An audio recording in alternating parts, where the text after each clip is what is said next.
तो लगातार प्रतिक्रियाएं आ रही हैं, लेकिन आपको ये बताएं कि सबसे पहले बांसवाड़ा और फिर अलीगढ़ में प्रधानमंत्री नरेंद्र मोदी का एक बयान न सिर्फ कांग्रेस बल्कि पूरा विपक्ष उस पर भारी पड़ता हुआ नजर आता है। पीएम ने कांग्रेस के मैनिफेस्टो पर अटैक करते हुए कहा कि उनकी नजर लोगों की संपत्ति पर है और कांग्रेस की सरकार आई तो महिलाओं का मंगलसूत्र तक छीन लेगी और अब देश की आधी आबादी भी पीएम के साथ खड़ी नजर आ रही है। कैसे, इस रिपोर्ट में आपको दिखाते हैं।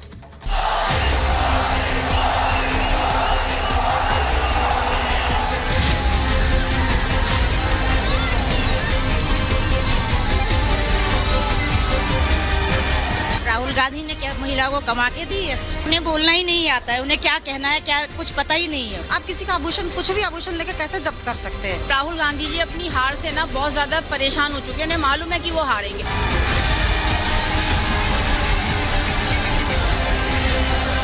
कांग्रेस की सरकार बनेगी तो हर एक की प्रॉपर्टी का सर्वे किया जाएगा।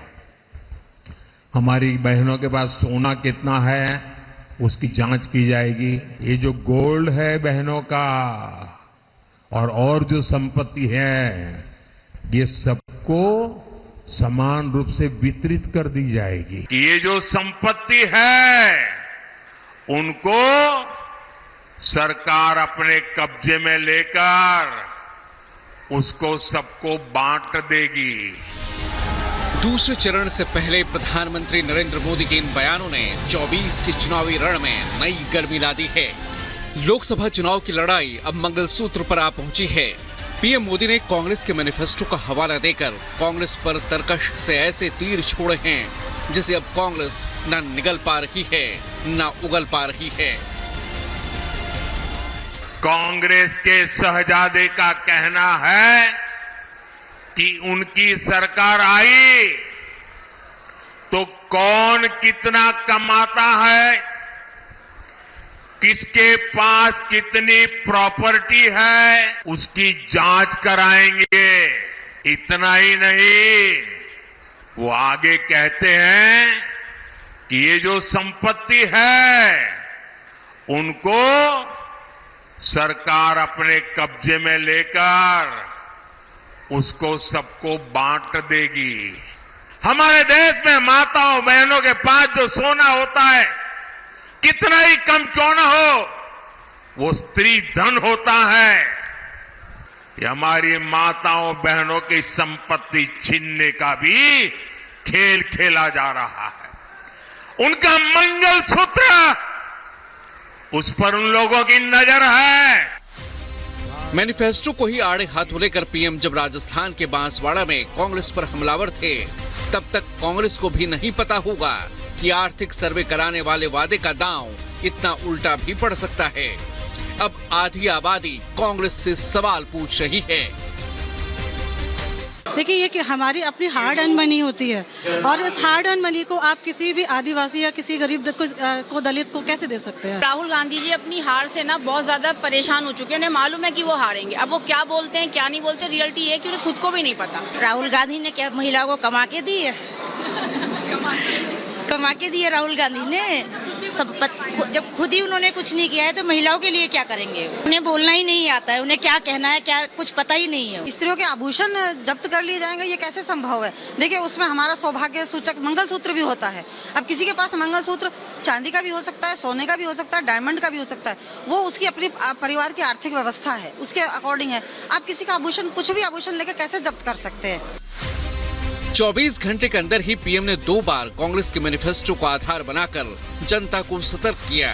पीएम के दोनों बयानों में अगर कुछ फर्क था तो सिर्फ इतना कि पहला बयान रविवार को राजस्थान के बांसवाड़ा में दिया तो दूसरा सोमवार को उत्तर प्रदेश के अलीगढ़ में। तो महिलाएं कह रही हैं कि कांग्रेस को आखिर ला कौन रहा है।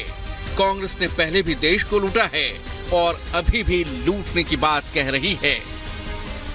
ये जो कांग्रेस कह रही है वो 70 साल से यही करती आ रही है। इसीलिए हमने 10 साल से भारतीय जनता पार्टी को चुना है और उनके राज में कुछ नहीं हो सकता है। इसलिए भारतीय जनता पार्टी आएगी, कांग्रेस कुछ नहीं कर पाएगी। कांग्रेस तो सत्ता में आएगी नहीं। कांग्रेस का तो सुपड़ा ही साफ हो चुका पहले ही। हर हर मोदी, घर घर मोदी, मोदी ही आएंगे, मोदी ही जीतेंगे।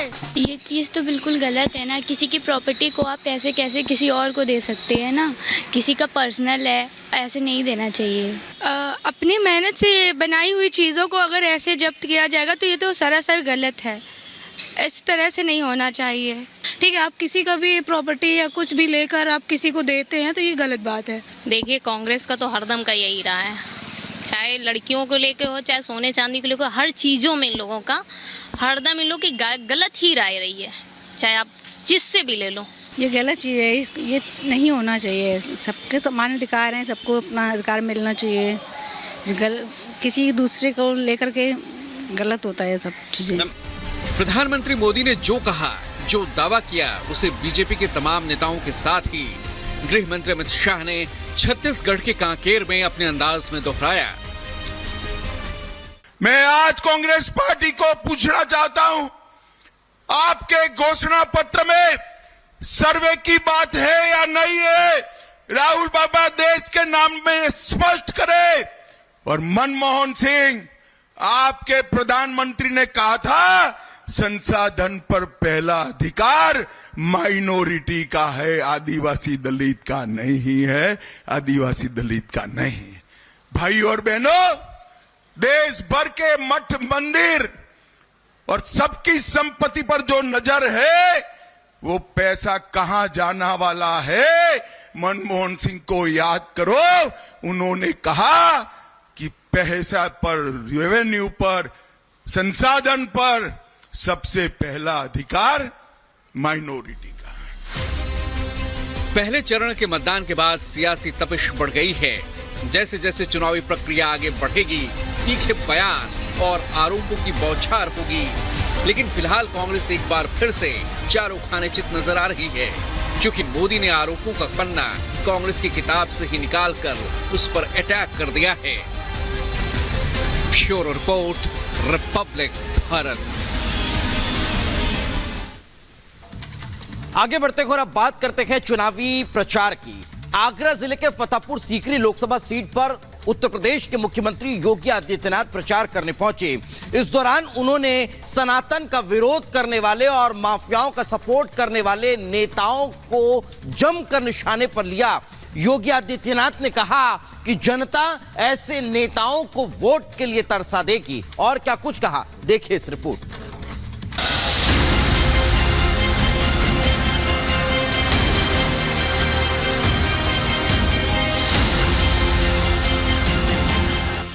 सीएम योगी का विपक्ष पर प्रहार, वोट के लिए तरस जाएंगे राम विरोधी। जिन लोगों ने राम और कृष्ण पर प्रश्न खड़े किए थे, आज उनको वोट के लिए तरसा दीजिए। माफिया समर्थक नेताओं पर भी तंज। कांग्रेस और सपा बसपा देख रहे हैं, सभी लोग माफिया की कब्र में जाकर के फतिया पड़ रहे हैं। जनता ने विपक्ष को रोकने का बना लिया है मन। उत्तर प्रदेश के मुख्यमंत्री योगी आदित्यनाथ ने एक बार फिर सनातन विरोध की राजनीति करने वाले विपक्षी दलों को आड़े हाथों लिया। फतेहपुर सीकरी में बीजेपी प्रत्याशी के लिए वोट मांगते हुए योगी ने राम मंदिर निर्माण के लिए चले सैकड़ों वर्षों के संघर्ष को याद किया। योगी आदित्यनाथ ने कहा कि कुछ पार्टियां पहले राम के जन्म का प्रमाण मांगती थी, लेकिन राम के प्रभाव से अब इन दलों के नेताओं का झूठ फरेब खुद ही सामने आ गया है। योगी ने आह्वान किया कि जिन दलों ने राम के जन्म का प्रमाण मांगा था, चुनावों में जनता उन्हें एक एक वोट के लिए तरसा देगी। एक तरफ कांग्रेस थी, समाजवादी पार्टी थी, बहुजन समाजवादी पार्टी थी। राम जन्मभूमि के लिए हमसे कहते थे क्या प्रमाण है कि राम का जन्म अयोध्या में हुआ, ये लोग बोलते थे। और इन दलों ने तब ये भी कहा था कि राम और कृष्ण तो हुए ही नहीं। आपका दायित्व बनता है, अगर आप विरासत का सम्मान करते हैं तो जिन लोगों ने राम और कृष्ण पर प्रश्न खड़े किए थे, आज उनको वोट के लिए तरसा दीजिए। एक भी वोट नहीं मिलेगा उनको। चुनाव भले ही लोकसभा का हो रहा है, लेकिन उत्तर प्रदेश में कानून व्यवस्था भी एक अहम मुद्दा है। योगी सरकार ने पिछले 7 साल में जिस तरह से अपराधियों के खिलाफ एक्शन लिए हैं, उसकी नजीर पूरे देश में दी जाती है।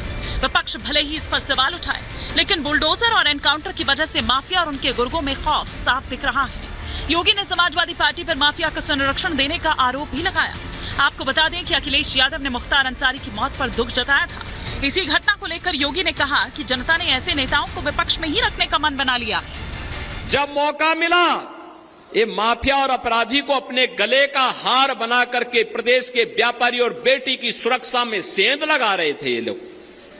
कांग्रेस और सपा और बसपा देख रहे हैं, सभी लोग माफिया की कब्र में जाकर के फतिया पड़ रहे हैं। इनको बोल दीजिए ये चुनाव से अच्छा वक्त नहीं। इनको बोलो कि जाओ, वोट तो कमल निशान को जाएगा, तुम लोगों को 5 साल की छुट्टी दे रहे हैं, फतिया पड़ो खूब। फतेहपुर सीकरी लोकसभा सीट पर 7 मई को तीसरे चरण में मतदान होना है। बीजेपी ने यहां से वर्तमान सांसद राजकुमार चाहर को चुनावी मैदान में उतारा है, तो कांग्रेस ने पूर्व सैनिक रामनाथ सिकरवार को टिकट दिया है। पीएम मोदी के मिशन 400 के लिए उत्तर प्रदेश की हर सीट अहम है, इसीलिए बीजेपी के स्टार प्रचारक मुख्यमंत्री योगी आदित्यनाथ ने इस सीट पर केंद्र सरकार के साथ ही उत्तर प्रदेश सरकार की उपलब्धियों के नाम पर लोगों से वोटिंग की अपील की। Bureau report, Republic Bharat.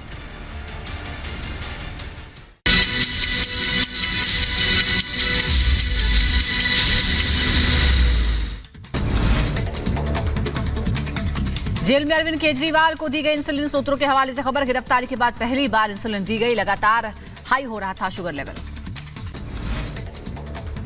Republic Bharat पर तिहाड़ डीजी संजय बेनीवाल ने केजरीवाल के आरोपों को नकारा। कहा डॉक्टर के निर्णय पर इंसुलिन का फैसला, शुगर मरीजों का होता है ब्लड टेस्ट, तो वहीं जरूरत पर एम्स से आते हैं डॉक्टर। एआईएमआईएम नेता अकबरुद्दीन ओवैसी का बयान, बोले हम घुसपैठिए नहीं है, ये मुल्क हमारा था और रहेगा, कोई हमें इस मुल्क से निकाल नहीं सकता। जम्मू कश्मीर के राजौरी में टारगेट किलिंग, आतंकियों ने सरकारी कर्मचारी की गोली मारकर की हत्या। आतंकियों की तलाश में पूरे इलाके में सर्च ऑपरेशन जारी। अमेरिका में बजा भारत का डंका, नासा की चुनौती पर खरे उतरे दिल्ली मुंबई के 2 छात्र। मानव अन्वेषण रोवर चैलेंज के लिए नासा से जीता human exploration rover challenge award. Uttar Pradesh के अयोध्या में हनुमानगढ़ी मंदिर में भक्तों की भारी भीड़। हनुमान जयंती के मौके पर मंदिर में भक्तों ने किए दर्शन। दिल्ली में हनुमान जन्मोत्सव को लेकर लोगों में दिखा उत्साह। दिल्ली के एक नॉट प्लेस के पास हनुमान मंदिर में उमड़ी भक्तों की भीड़, बड़ी संख्या में श्रद्धालुओं ने की पूजा अर्चना। देश भर में हनुमान जन्मोत्सव की धूम, तो मंदिरों में उमड़ा भक्तों का सैलाब। हनुमान जयंती पर कई जगहों पर निकाली जाएगी शोभा यात्रा, तो एमपी के विदिशा में नोटों से सजाया गया हनुमान मंदिर।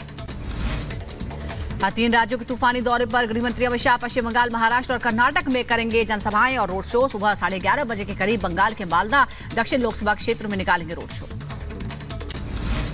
बीजेपी अध्यक्ष जेपी नड्डा का आज मध्य प्रदेश में तूफानी दौरा। टीकमगढ़, रीवा और सतना में 3 जनसभाओं को करेंगे संबोधित।